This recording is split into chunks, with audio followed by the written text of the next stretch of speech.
ค้าฮูบอว่าลูกค้ามีเงินเพียงแต่10 ล้านกีบก็สามารถเป็นเจ้าของดินงามๆได้แล้วเนาะโครงการดินจัดสรรใหม่ของบริษัทจับนครของเฮาเนาะมาตั้งอยู่ใต้เดี๋ยวนำกันมาเบิ่งเลยเด้อ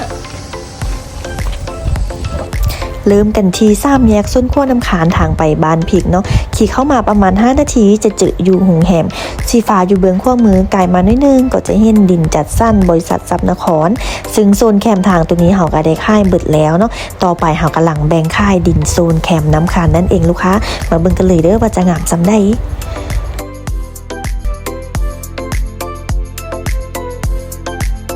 สวัสดีลูกค้า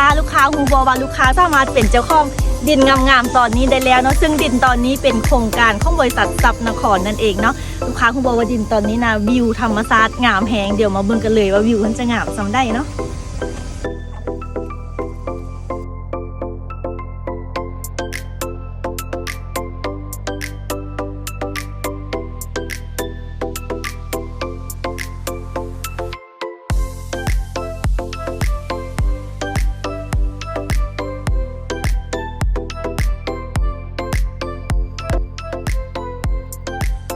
เพราะว่าดินงามๆตอนนี้ตั้งอยู่ที่บ้านหนุนสะบาดเมืองและแค่โลกบางนั่นเองเนาะซึ่งดินตอนนี้ก็สามารถซื้อไว้เก่งกำไรหรือว่าซื้อไว้เฮ็ดที่อยู่อาศัยหรือว่าเฮ็ดบ้านพักตากอากาศก็ได้เลยเนาะแล้วจะเฮ็ดธุรกิจต้องหารอาหาร